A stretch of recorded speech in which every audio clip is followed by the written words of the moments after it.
अरे मम्मी। अंजलि बेटा कैसी है? मैं ठीक हूँ, आप सुनाओ, आप कैसे हो? मैं ठीक हूँ, बैठ। और कैसे आना हुआ? बस ऑफिस की छुट्टी थी, मैंने कहा माँ से मिलाऊं।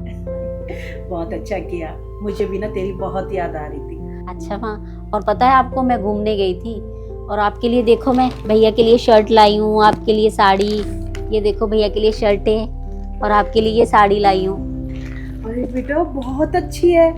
अरे ये शर्ट तो बहुत अच्छी है बेटा। अच्छी है? बहुत सुंदर है बेटा। और भैया भी तो बहुत सुंदर है मेरा, उसके ऊपर बहुत अच्छी लगेंगी ये सारी शर्टें, देखो। बहुत अच्छी लगेंगी। एक बात बता, हाँ माँ। तू मेरे लिए लाई, भाई के लिए लेकर आई, भाभी के लिए कुछ नहीं लेकर आई?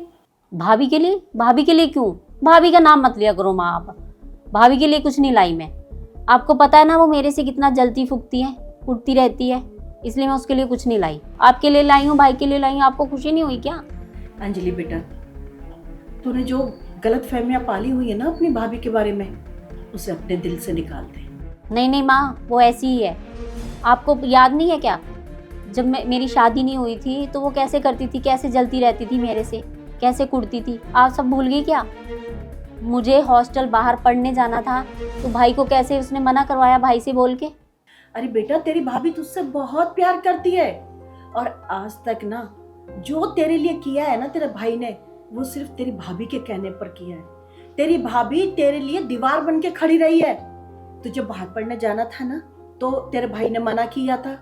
हाँ माँ, मैं सब जानती हूँ, वो भाभी ने ही कहलवाया था भाई से कि इसको पढ़ने जाने नहीं देना। यही यही तो समझाना चाह रही हूँ मैं। अरे तेरे भाई ने तो तुझे भेजने से बिल्कुल मना कर दिया था। तेरी भाभी ने कहा, अगर बेटियों की इच्छा हम लोग पूरी नहीं करेंगे तो कौन पूरी करेगा? तब कहीं जाके तेरा भाई माना था और तुझे बाहर पढ़ने के लिए भेजा था। अरे बेटा, तेरा सपना था बाहर पढ़ने का, जो तेरी भाभी ने पूरा करवाया, और तू उसी को गलत समझ रही है। नहीं बेटा, अपनी भाभी के बारे में ना ऐसा बिल्कुल मत सोच, वो तुझसे बहुत प्यार करती है। माँ, आप सच कह रही हो? हाँ बेटा, मैं सच कह रही हूँ। आज जो तू पढ़ लिख कर इस मुकाम पर है ना, वो सिर्फ अपनी भाभी की वजह से। अरे तुझे तो उनका शुक्रिया अदा करना चाहिए कि एक माँ बनके उसने सारे फर्ज पूरे किए। नहीं तो बेटा, आजकल कौन किसके लिए करता है? एक तेरी भाभी थी जिसने तेरे लिए इतना सोचा। हाँ माँ, आप सही बोल रही हो।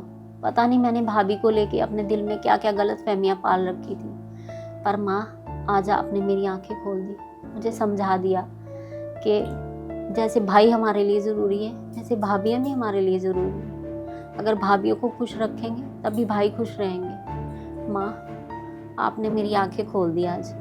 हाँ बेटा, और एक बात बताऊं, आज उसे भी ना अपने मायके जाना था, लेकिन वो नहीं गई।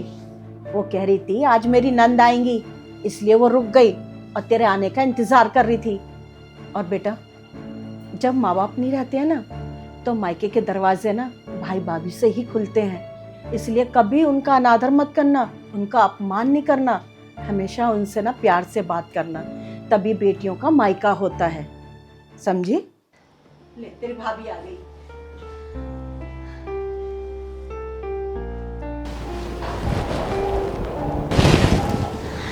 भाभी, आप कैसी हो? मैं ठीक हूँ, तुम बताओ कैसी हो? मैं भी ठीक हूँ। भाभी, आपको पता है आप बहुत अच्छी हो। तुम भी बहुत अच्छी हो।